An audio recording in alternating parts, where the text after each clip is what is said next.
বড় ভাই যেভাবে মারলো, কারো কি শরম লাগে না? কারো কি প্রতিশোধ নেওয়া লাগে না? গরম তো লাগে। বড় ভাইয়ের আবার লজ্জা থাকা উচিত। রাত 2টার সময় কি জন্য অন্য মেয়ের ঘরে জ্বালাবি বড় ভাইয়ের? বড় ভাই কি যাইতে চাইছে? ওই মিয়াই না ফোন করে ডাকলো। মেয়ে ডাকে ডাকুক, তাই বলে এইভাবে যাওয়া লাগবি? আরে রাত 12টার সময় ফোন দিছে, যাতে যাতে রাত 2টা বাজছে। কেবল যা ডাক দিছি অমনি মার শুরু করছে। মারছে কি সাদে? আর এসব মার খাওয়ার পর কি মান সম্মান থাকে? মান সম্মানের কথা ভাবলে এখন চলবে না। বড় ভাই যা মারছে এটাই বড় বিষয়। এখন মারলো ডাকেটা সেটা আমরা শুনি। কে আমার? ওই মেম্বার মারিছে। মেম্বার তো মারছে সালিশের মধ্যে। মেম্বার কি এখন আছে? থাকবেন একবার বাড়িতে আছে। তাহলে মেম্বার একলাই বাইত আছে। আমার মনে আমি যাই, সাথে যদি কেউ যাইতে চায় তা আমার সাথে আসুক। মেম্বারে কি মারি? ঠিক আছে।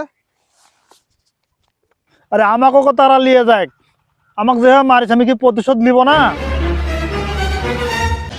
একা একা মার খায় শান্তি পাচ্ছে না। তিনজনে একসাথে মার খায় সে শান্তি পাচ্ছে। বড় ভাই লাগে মার খেয়েছে সেটা কোনো বিষয় না।